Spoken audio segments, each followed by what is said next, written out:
Let's take a look at the papers this morning. We'll begin with The Guardian. It carries news of the Chancellor's spending review, as many do, amid official forecasts that predict the UK's biggest economic decline in 300 years. It, of course, follows the coronavirus pandemic. Let's have a look at the Daily Telegraph, suggesting that Liverpool, which was the first area in England to go under the highest COVID rules, could be placed into a lower tier of restrictions when post-lockdown measures for the country are outlined later. It's 11:30 this morning. We get the full details. Now, the death of the Argentine footballer Diego Maradona covers the front page of The Sun. It describes him as England's World Cup nemesis and one of the all-time greats. The image shows Maradona scoring the so-called Hand of God goal against England in the quarter-finals of the 1986 World Cup, which, of course, Argentina went on to win.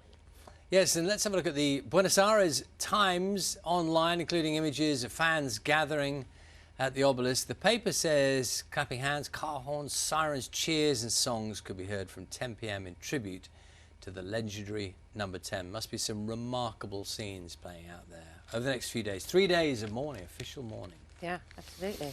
So a picture. So here's an image for you. If you've got quite a few cats at home, I don't know, maybe you've got 2, 3, who knows, maybe you've got 4 cats. 3. Do you need help or are you right? Well, look, can you see that? Have we got that in? Which camera are we on? Over that way? Because it's worth dwelling a little. Now, I hope you can see. How clearly is that coming across? This is a picture from a lady who lives in Oman, and she has, not all of them, the cats are in the picture here, she has 480 cats. Domestic cats. So this is not a home for cats. Well, it is their home, but you know what I mean? It's not a rescue place. She's got 480 cats. She's also got dogs. 12. She's got 12 dogs. You can see one down the bottom there.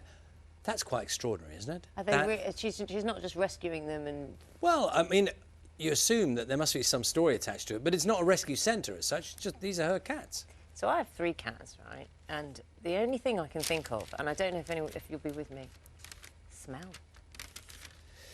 The smell. I mean, cats don't tend to smell, but... I feel duty bound. 480 in a house. I feel duty bound to say, if you've got more than 480 cats in your house this morning, send us a picture. We might not believe you, but yeah. We've laid down the gauntlet a few times here. I'm fairly confident. It's not going to happen. Am I right in thinking you don't play chess? I don't know. Do you like chess? No. Would you like to learn to play chess? I would find it very challenging. Let me put it that way. I would find it very challenging. That's challenging. not a problem. You don't mind challenges, do you? I have nothing against the sport or those who play it. I just haven't really done that. Funny enough, you know, there are so many things that people are catching up on streaming and on television, you know, catching up on series. And there's this one called the Queens Gambit. Funny enough, I've just started to watch it and I'm really enjoying it. But it's really caught the imagination of quite a few people when it comes to chess because, I mean, as in the series, it's called a limited series. It's a mini-series. It's about a young woman who becomes brilliantly successful at chess and is challenging kind of the preserve of middle-aged men in corduroy jackets, as this says. It's a documentary series, is it? It's not. It's a drama. It's a drama. It's based on a novel by Walter Tevis, and it basically follows. The woman's called Beth Harmon, talented young orphan, rises up in the ranks of a male-dominated world of competitive chess. But what's been happening as a result? There has been a more than 200% increase in chess set sales. And accessories. That's been recorded by eBay. Since this was released in October, John Lewis has seen a 120% rise since August. And loads of people are now asking for lessons as well, younger people wanting to learn the game. What's a chess set accessory? Well, you can get roll-up... Timer? Yeah, you've got the clock thing, haven't you? But that's when you're really serious. But you could have, like, marking pads, I suppose. But you could also have...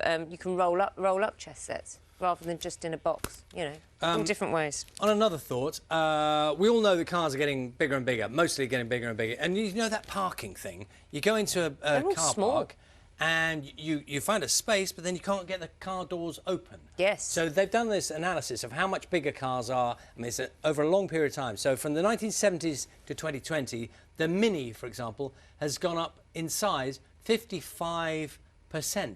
So break it down. Say you've got a big car like a Range Rover, an unfortunate turn and you park in a regular sized space. What you end up with, because of the width of your car, is either side of the vehicle. I'm going to illustrate this. Here we are, with a handy piece of yellow A4. Either side of your car, you end up with this amount of space To get out.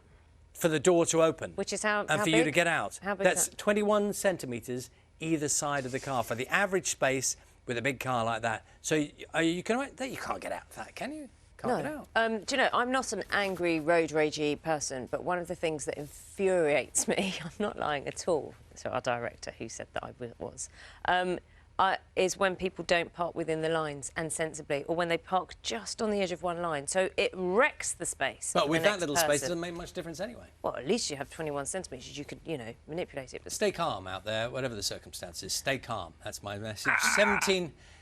Well, we've already had the Christmas lights switched on along Oxford Street, Carnaby Street and Regent Street, and tonight is the turn of the Shard in South London. They'll be turned on from Southwark Cathedral, with organisers saying this year's design will involve Morse code saying thank you to the NHS. 3 NHS workers will get the chance to push the button and start the illuminations.